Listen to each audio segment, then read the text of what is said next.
Hello friends, હું doctor દિવ્યતા આજકિયા.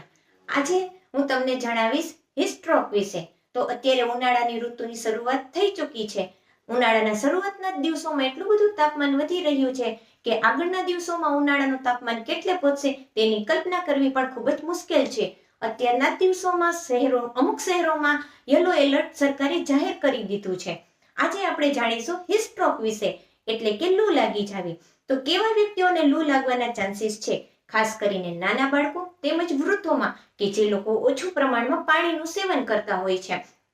પછી જે લોકો ઉનાળાના તાપમાં બહાર વધારે સમય સુધી કામ કરતા હોય છે, જે લોકો તડકામાં એક્સરસાઇઝ એટલે કે વોકિંગ અને જોગિંગ કરતા હોય છે, અને ઘણા લોકો ઉનાળામાં તાપમાનમાં વધારે બેસી રહેવાથી પણ લૂ લાગી જતી હોય છે.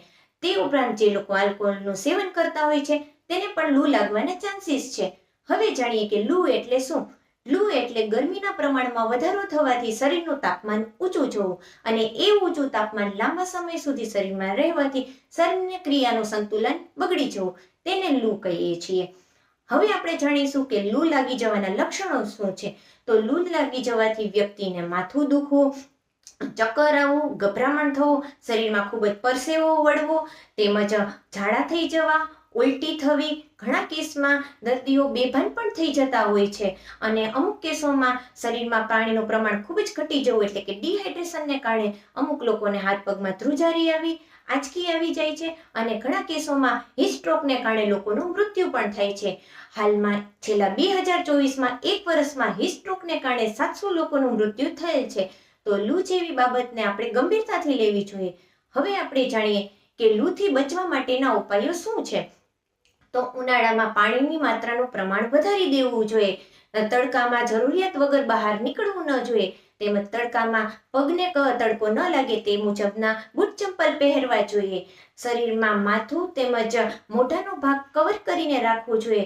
તેમજ કેવો ખોરાક ખાવો જોઈએ, તો કે જે ખોરાકમાં પાણીની માત્રા વધારે હોય તેવા ફ્રૂટોનું સેવન કરવું જોઈએ, જેમ કે તરબૂચ છે, કેરી છે, રાયણું છે, તેમજ દ્રાક્ષ છે. આવા ફ્રૂટનું સેવન કરવાથી શરીરમાં પાણીની માત્રા વધારી શકાય છે. તેમજ લૂથી બચવા માટે આંખનું રક્ષણ કરવા માટે ગોગલ્સ પહેરવા જોઈએ. ચામડીને સૂર્યના કિરણોથી બચાવવા માટે સનસ્ક્રીન લોશન લગાવવું જોઈએ. તેમજ ગોળના પાણીનું સેવન કરવું જોઈએ, અને ઘરની બહાર નીકળતી વખતે વધારે પ્રમાણમાં પાણીની માત્રા પીને નીકળવું જોઈએ, તેમજ સાથે પાણીની બોટલ યોગ્ય રાખવી જોઈએ. આ બધી માહિતીને તમે જો ફોલો કરશો તો તમે પણ ઉનાળાના આકરા તાપમાં શરીરને લૂથી બચાવી શકશો. હવે આપણે જાણીએ કે જ્યારે કોઈ પણ વ્યક્તિને લૂ લાગી જાય છે તે દરમિયાન આપણે તેની શું પ્રાથમિક સારવાર આપવી જોઈએ. જ્યારે કોઈ પણ વ્યક્તિને લૂ લાગી જાય છે અને તે બેભાન થઈ જાય છે અને ઢળી પડે છે, ત્યારે તેવી વ્યક્તિઓને જમીન ઉપર સપાટ સુવડાવી દેવી જોઈએ, તેમજ તેને ઠંડા એરિયામાં રાખવું જોઈએ, જેમ કે પંખા નીચે અથવા તો એસી વાળા રૂમમાં. તેમજ જે વ્યક્તિઓએ વધારે કપડાં પહેરેલા હોય છે તેના કપડાનું પ્રમાણ ઓછું કરવું જોઈએ, અને શરીર ઉપર આઈસ પેક લગાવવી જોઈએ, અથવા તો ઠંડા પાણીના પોતા મૂકવા જોઈએ. જો દર્દી ભાનમાં હોય તો તેને તુરત જ લીંબુ પાણી અથવા તો સામાન્ય પાણી વધારે માત્રામાં પીવડાવવું જોઈએ.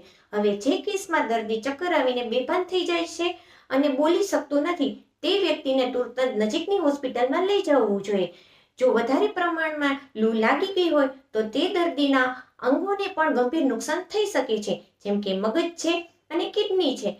તો મિત્રો, લૂ લાગી જાય અને આવા ગંભીર લક્ષણો જોવા મળે તો તેમને સમય બગાડ્યા વગર હોસ્પિટલે પહોંચાડો અને તેમનો જીવ બચાવો. સો ઉનાળાની સિઝનમાં આપણે આપણા સ્વાસ્થ્યની રક્ષા કરવા માટે ઉપરની ટિપ્સને ચોક્કસ ફોલો કરીએ અને આપણા સ્વાસ્થ્યને તંદુરસ્ત રાખીએ. આવા જ વિડીયોની માહિતી સાથે ફરી પાછા મળશો. ત્યાં સુધી good bye friends. Take care. સ્વસ્થ રહો, મસ્ત રહો.